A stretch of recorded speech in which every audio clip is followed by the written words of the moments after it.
Ano ba nangyayari dito? Kung gusto nyo kaming kalabanan, sige gawin ninyo. Pero lumaban kayo ng patas. Sinulot mo yung lupa. Ako ba nagbenta? Bumili lang ako! Kasalanan ko! Doon yung papunta sa beach, oh. Isado mo na kaagad yung gubat. Oo, parang familiar sa akin yung lugar. Kahit ngayon ako napunta dito. Pwede ko naman ibenta sa inyo ang lupa. Wala na ako na interest sa inyo na. Alis ka. Bahala sa'yo, eh. Hindi ka iiwan. Ano pang ginagawa mo dyan? Ano naman pwedeng makisilong muna ako dito? Hindi waiting shed ang bahay ko. Yung daddy ko tsaka yung boyfriend ko, bumalik na ba sila galing sa Isla Serpente? Mama, hindi pa po eh. Malamang magkasama sila ni Iliana ngayon. Dito na yata tayo magpapalipas ng gabi. Abay! Nakalimutan ko may tumama ka pala sa ako. Hindi po tayo pwedeng pumalaot. Malakas po ulan doon sa isla. Pero kailangan namin puntahan si Isabel. Delikado ho doon. Na, pumasok ka na. Baka magkasakit ka, kasalanan ka. Kaya naman talaga ako bumalik para samahan ka. Alam kong takot ka sa dilim, eh. Dahil pang sinasabi, ano ba, papasok ka ba o hindi? Ayun yung damit mo, oh. Palit ka.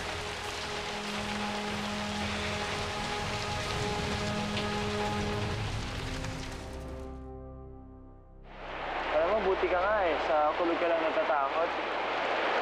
Ako nung bata ako, pag nakikita kong umuulan na, diretso agad ako sa kwarto ng magulang ko. Tara, buka. Nakakahiya nga minsan kasi yung daddy ko, lagi akong pinagsasabihan na palalaki ko daw tao, natatakot daw ako sa ulan. Nakakahiya talaga. Pero si Mami, pag nakikita niya natatakot ako, lagi niya akong kinakantahan. Sa kanya ko natutunan na kailangan mong libangin lagi yung sarili mo para hindi ka matakot. Siguro bait-bait ng mami mo. Sobra. Mami ko ang pinaka mabait, sweet, charming. Saka siya ang pinaka maalaga ng mami sa buong mundo. Pero baka hindi ka ata sumang-ayon sa akin kasi sabihin mo, mami mo, ganun din.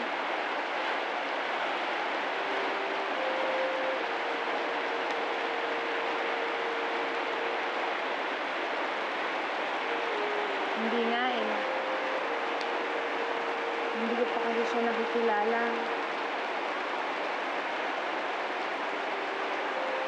Alam mo, minsan, naiingit nga ako kay Ma'am Margarita eh.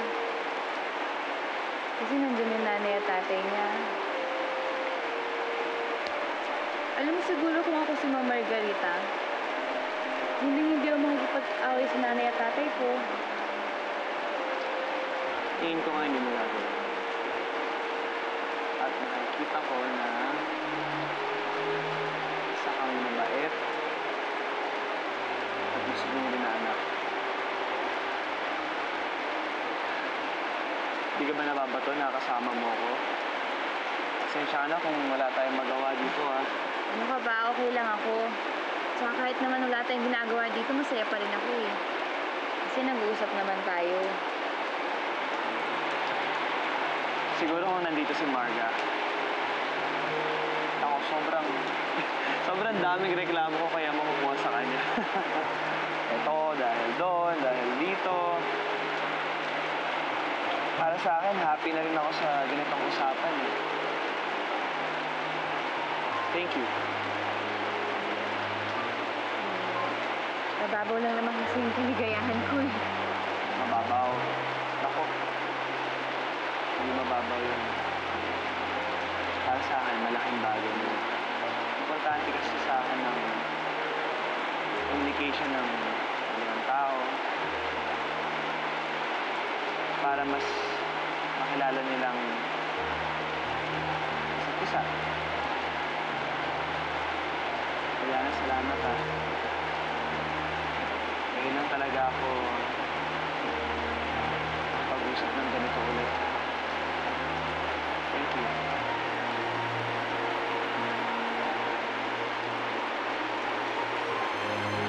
Nandito na. Hindi na ako.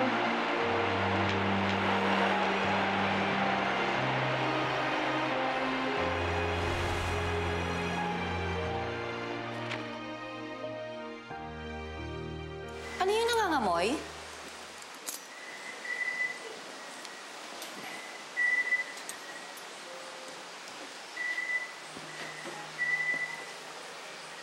Aba, ang lakas din naman ng loob mo, ano? Pinatuloy na nga kita dito sa bahay ko.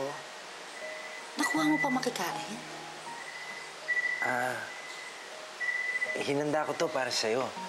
Alam ko naman, paborito mo tong danggit, di ba? Tsaka, di ka naman nagluluto talaga eh. Hindi ako gutom. Kainin mo yan kung gusto mo. And for your information, marunong na ako magluto.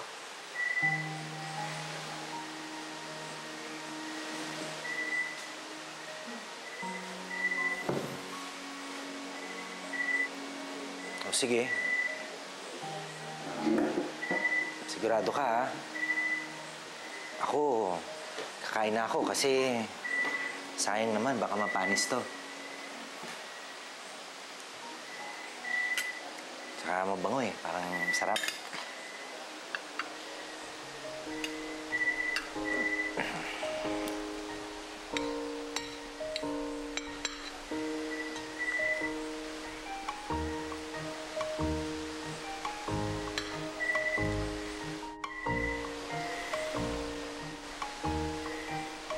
Sa kabisera pa talaga mo po. Masarap yung isda.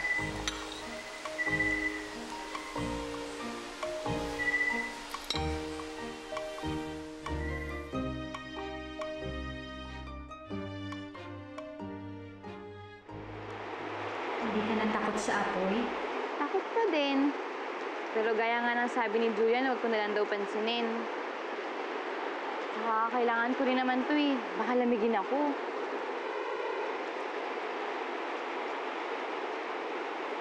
Ang galing niya, no? Tinuturoan niya ako kung paano ko harapin yung mga takot ko. Kaso nga lang, ngayon ko na lang siya makakasama ng ganito. Bakit mo naman nasabi yan? Eh, di ba nga ayaw sa akin ni Ma'am Margarita? Tsaka si Julian lang naman may gusto makipagkaibigan sa akin eh. Tuwing sumasama ako sa kanya, alam mo bang ramdam na ramdam ko na ayaw niya sa akin? Hayaan mo siya. Ayaw ko rin naman siya maging kaibigan eh. Pero na ha, ayoko na ulit yung nangyari kanina.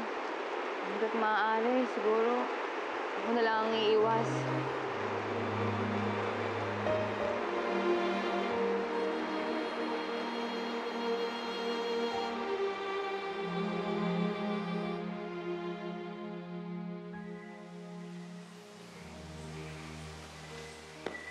Isabel, ako, nagabala ka pa. Ah, hindi. Akin to. Dito ako matutulog. Madilim sa kwarto. Ito. Ayan ang banig, oh. Latag mo na.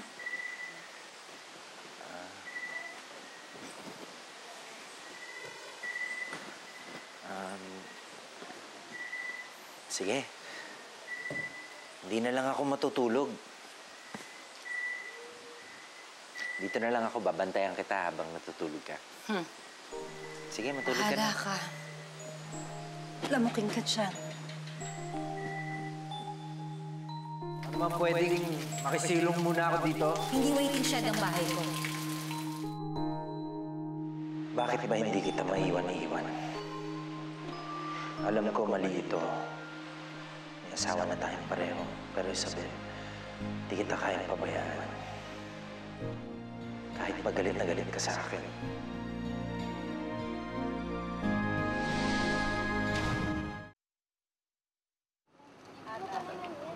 Nasaan na ba yung speedboat na yun? Anak, sandali. Tinatawagan ko na nga eh, di ba? Ano yan, ma? Pwede bang bilisan mo? We have to get Dad and Julian. Ngayon na. Ang tagal-tagal. Eh, paano ko makakakutot? Dakdak ka ng dakdak dyan? Sandali lang kasi. Ano ba to? Siri, call speedboat.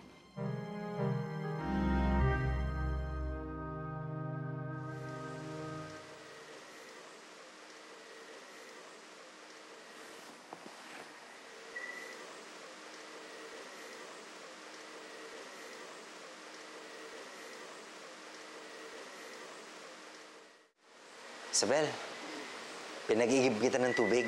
Hinanda rin kita ng almusal. Alam ko naman na yun yung una mong ginagawa pagising mo sa umaga, di ba?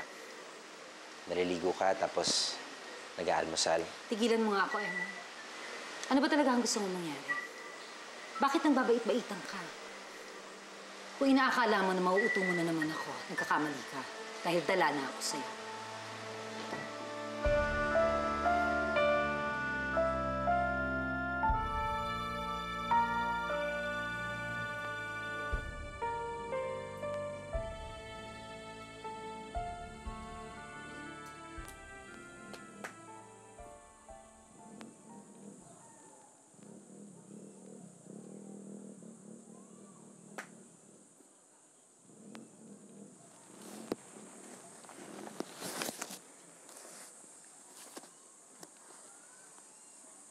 Julian?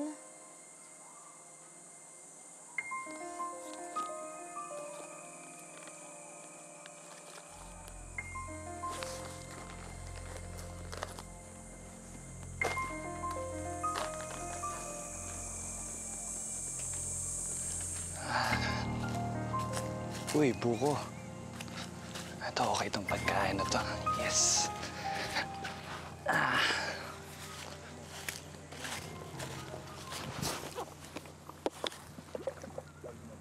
Konti. Wala.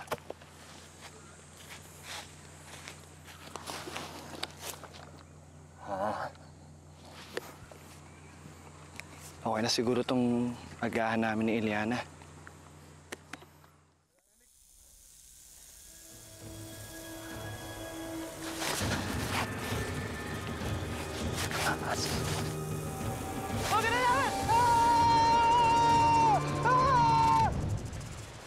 Isabel, ano ba kausapin mo ko?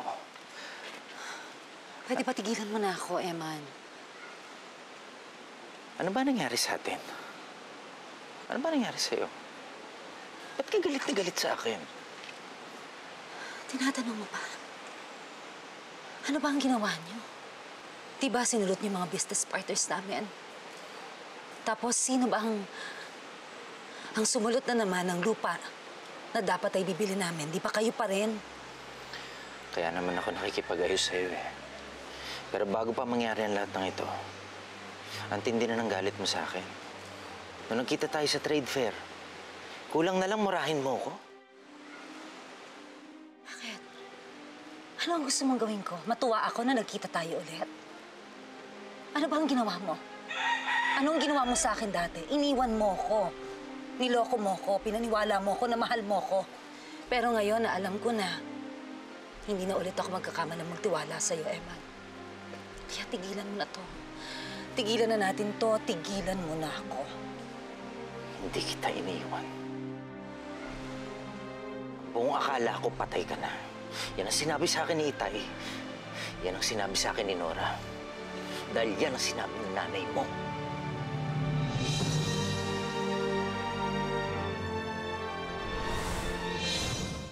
Bilisan nyo nga. Ito na. Bilisan nyo nga. Mang Danny! Ma'am, Asa si Eman? kagabi ko pa ho siya hindi nakikita. Si Julian kaya? Anak, sandali, kasi baka si Julian at saka ang tatay mo ay magkasama. Saan ba pwede sumilong ang asawa ko? Ma'am, wala naman sila sa baryo eh. Nako! Ano nangyari doon, ate? Baka mamaya kung ano nangyari kay Kuya Eman. Tatawag ako ng mga police officer. Minerva, wag kang OA. Ligtas ang kuya mo, no? Ano ka ba? Hindi mo talaga nakita? Kahit kahapon hindi mo nakita? Hindi po eh. Oh, saan kaya nagpunta yun? Nako! Paano kung nakitulog sa mga kaskabel? O halika, susugod tayo sa mga kaskabel. O, teka lang, Ma. Hanapin ko si Julian sa gubat. At bahala ka sa buhay mo, hanapin mo si Julian mo. Basta susugod kami sa mga kaskabel.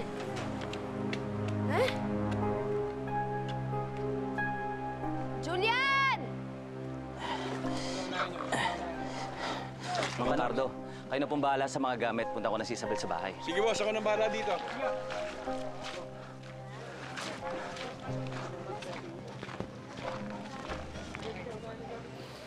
may kasalanan man ako. Yun yung pinaniwalaan kong patay ka na. Paano ako hindi maniniwala? Nanggaling yun sa nanay mo. Pero nakita ko nung kinagat ka ng ahas. Hindi mo lang alam. Hindi mo lang alam kung anong pinagdaanan ko. Halos magpakamatay ako sa sobrang lungkot. Isabel, wala kang karapatan. Sabihin sa akin, di kita minahal. Dahil minahal kita. Minahal kita sa sobra-sobra.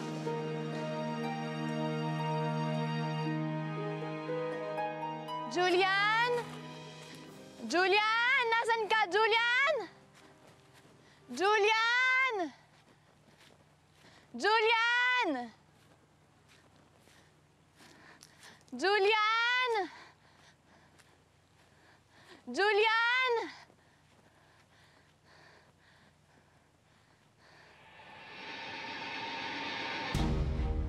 Julian!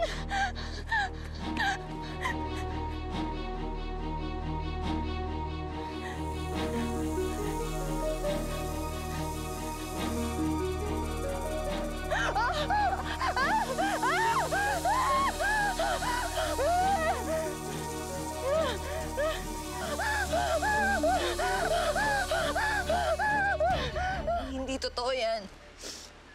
Hindi yan magagawa sa akin ng mga magulang ko. Hindi totoo yung sinasabi mo. Ginawa na nila. Ginawa nila yon para paghiwalayin tayo. Hindi kita iniwan, Isabel. Hindi kita iniwan. Akala ko patay ka na. Tagal kong pinagluksa. Tagal ako nagluksa. Hindi ko alam. Hindi ko alam, Emma. Ang sabi ni Mama, hindi mo na ako binalikan. Yun ang sinabi niya sa akin. Siyempre, maniniwala ka. Naniwala ka naman. Isabel, kung di kita minahal, hindi kita babalikan nun. Pero binalikan kita. Kung saan ka may itatago ng mga magulang mo, hahanapin kita.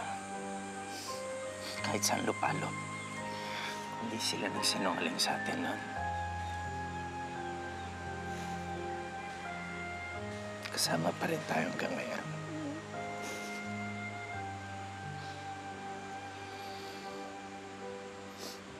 Isabel! Bakit ka umiyak? Ano ginawa mo sa asawa ko, ha? Wala siyang ginawa, Basti. Wala siyang ginawa. Eman, please. Umalis ka na. Please.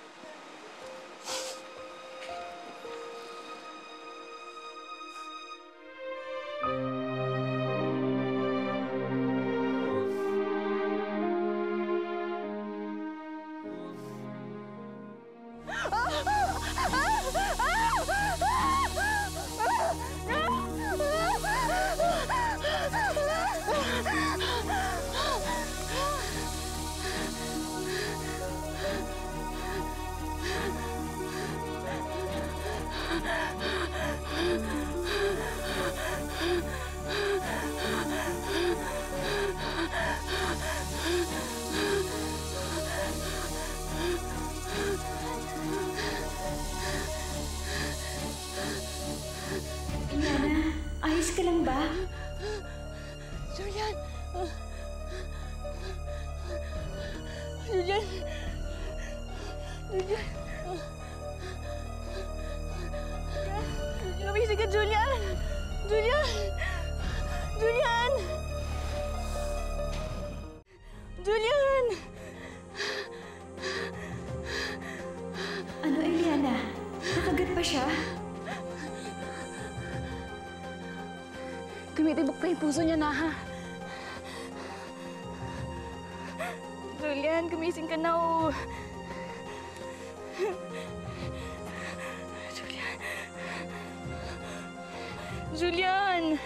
Julian, gumising ka na! Julian! Ano? Pinatuloy mo siya dito? Oo, dahil malakas ang ulan kagabi. Basang-basa siya. Mamaya kung ano mangyari sa kanya, di cargo de konsensya ko pa. Isabel, hindi mo ako masisisi kung mag-isip ako na masama kay Eman. Kilala ko ang pagkatao niya, di ba? Baka may magawa siyang masama sa'yo. Hindi, wala siyang ginawa at wala kang dapat ipag-alala. Pero Basti, meron sa aking sinabi si Eman. Ang sabi daw ni Mama sa kanya, patay na ako. Totoo ba yun? May alam ka ba doon? Wala akong alam. Kung gano'n, umuwi tayo. Kailangan kong makausap si Mama. Halika na. Susugurin ko talaga yung babaeng yan. Patay talaga sa akin yan. Patay Kasi Eman naman yan. yung asawa mo. Ito ata yung asawa mo. Ito na yung asawa mo. Kuya Eman! Eman! Saan ka natulog kagabi, ha? Saan ka galing? Magkasama kayo ni Isabel, no? Ano ba pinagsasabi mo? Sabi ni Mang Danny, hindi ka natulog sa kanila. Saan ka natulog? Inabutan ako ng ulan, nagpalipas ako doon sa kubo. Doon, no? Yung kubong yan? Hindi ako naniniwala. Ate, may babae dun gumagalaw sa loob, oh. Asan ba? Sama mo nga ako. Gusto kong tanungin ng mga tao doon. Sige, puntahan mo. Antayin kita dito. Samahan mo ako. Sige na, puntahan mo na. Huwag na nga! Bago na ang isip ko. Uwi na tayo. Bilisan nyo! Lagi na lang kayo ganyan. Anong gagawin natin na, ha? Julian, gumising ka. Julian! Julian! Na, anong gagawin natin? Julian! Julian, nasan ka na ba?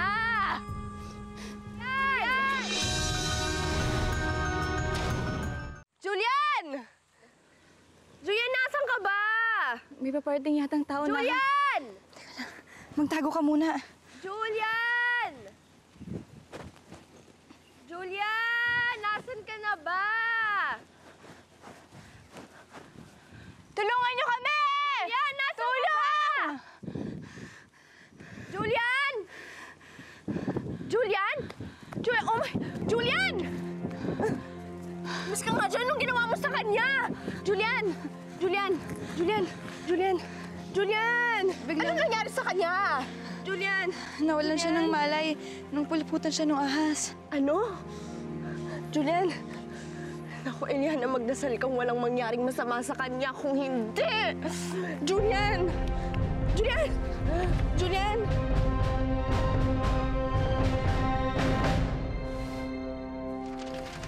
Totoo bang pinagkalat yung patay na ako? Tama ang ginawa namin.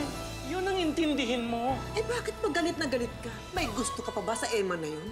Kung alam ko lang yung totoong storya, ipaglalaban ko yun. Hindi nyo na mababago ang nakaraan. Pero tay... Ano gusto mong mangyari? Maging kayo kahit nakatali na kayo. Kalimutan mo si Isabel. From now on, nasa akin na ang itim na serpente.